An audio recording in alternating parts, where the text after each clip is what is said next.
All right, folks, welcome to that hashtag show. With me, we are talking about Knights of the Zodiac, and today I have Diego Tinoco.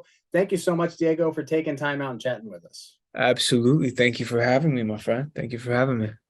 Now, we got to start this off. What led you to the role of Nero in Knights of the Zodiac? Yeah, so wow, just reading it off the script, off the paper, this character is such a complicated and complex individual, right? And as an actor, I think the most exciting part of my job is in my career is to take on roles that are challenging and that are exciting, right? So when I read this script, when I read this character, it was a no-brainer, right? Whether it was from an original manga and anime or whether it wasn't, I wanted to be a part of it, especially when you find out that, Famke Johnson's going to be in it and Sean Bean, right? Of course. But yeah, then I started doing more and more research on the original anime and just seeing how fascinating these characters are and seeing, the messages and the motivation and the inspiration that this project as a whole brings. That's when I really was like, all right, I have to do this project. Get me on the first flight out there to Budapest. And what was it like filming out there in Budapest? Beautiful place. Beautiful. I didn't get to see too much of it because I was, working, long hours on set, but Right. but I brought my father and he got to explore all of Budapest. I think he might even made his way out to Vienna and some other places. So yeah, he had a blast, but and so did I, but on set. Mm-hmm.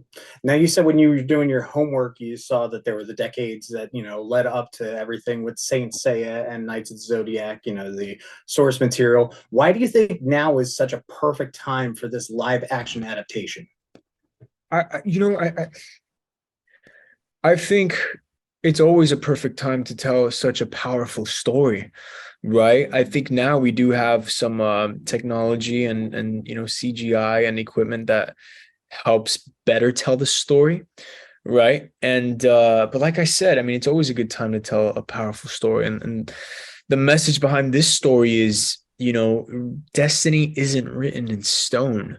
You can always change it. Nobody's destiny, not yours, not mine, not anybody else's, and especially not kids and children. Their destiny is not written in stone, and they can be whoever they want to be in this world, but they got to choose who they want to be, and they got to wake up every day and that tienen que echar ganas, as we say in Spanish. You gotta show effort. You have to, and it's not easy. It's not pretty, but it's so freaking worth it. Now, your character is just so much fun for you. What did it take for you to really find your voice, or did Nero's voice come out of you? Which way was it? That's a really good question. It came mostly from studying the anime, studying this Mm-hmm. guy's mannerisms, his behavioral patterns, the way he does everything, why he does everything, right?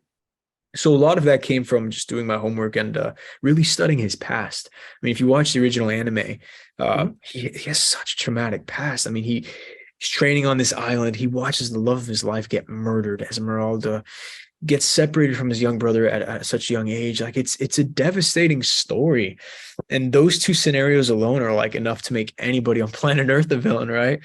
Um, and in life we all go through traumas and we all go through tragedies, and I think this is certainly the darker toll, the darker road that he took on from those tragedies, because we always have a choice, the light or the darkness. And I think, this guy definitely chose the darkness, and we see that darkness sort of explode on the movie screen.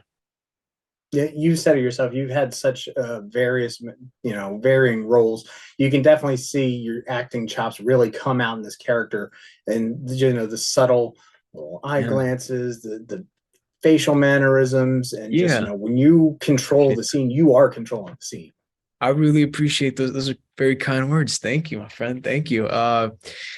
Yeah, like De Niro says, sometimes it's not about, putting on this grand big show. Sometimes it's the interior dialogue. Sometimes it's the inner life that's the most interesting, the most compelling. It's like who's the most important? Who's the most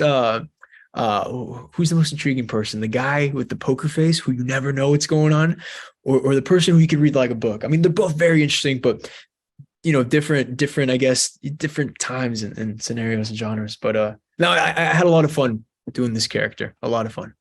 Now, speaking of fun, and you mentioned about the CGI, which looks fantastic. What was it like for you doing such a CGI heavy movie? And then what was it like? How long did you have to hang in the harness when you were doing your transformation sequence?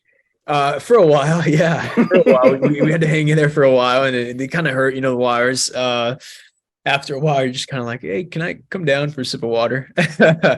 But no, it was fun. It was a lot of fun. It was like, man, it was like being a little kid on a playground, honestly. Like this job is like, it's just such a time to play. If you do your homework and you show up to set prepared, then the rest is really just playing around.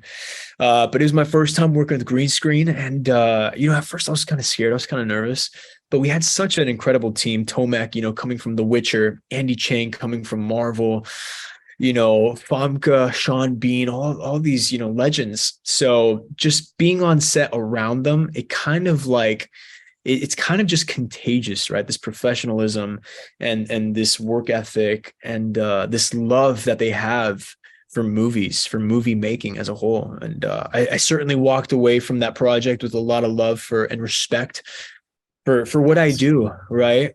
And I just want to keep doing what I do. Well, you did mention Famke twice, and I got to say, you are the Phoenix Knight. Yeah. You're playing opposite the original Phoenix. Was there Yeah. any, thing on set? Any tension between the phoenixes? She like you said, she's the original OG Phoenix, right? I'm kind of like the junior Phoenix, yeah. But Famke is such a legend, such an icon. I was trying the whole time not to fanboy out, but I learned so much from her, and she's so creative, and she comes in with these ideas that are so powerful, and they make complete sense, and they better the script, and they better the scene, and I learned a lot from her, and I aspire to have that same work ethic, and do such awesome projects like she's done. I mean, she's done so much, right? And yeah, you'll get to see Sean Bean and her share the screen again. The first time in a long time. So it's a very exciting thing. Well, I want to say thank you so very much. Congratulations on the movie, and looking forward to see what you do in the future. Thank you so much. I appreciate all your support. It means a lot. Thank you. Thank you. Cheers.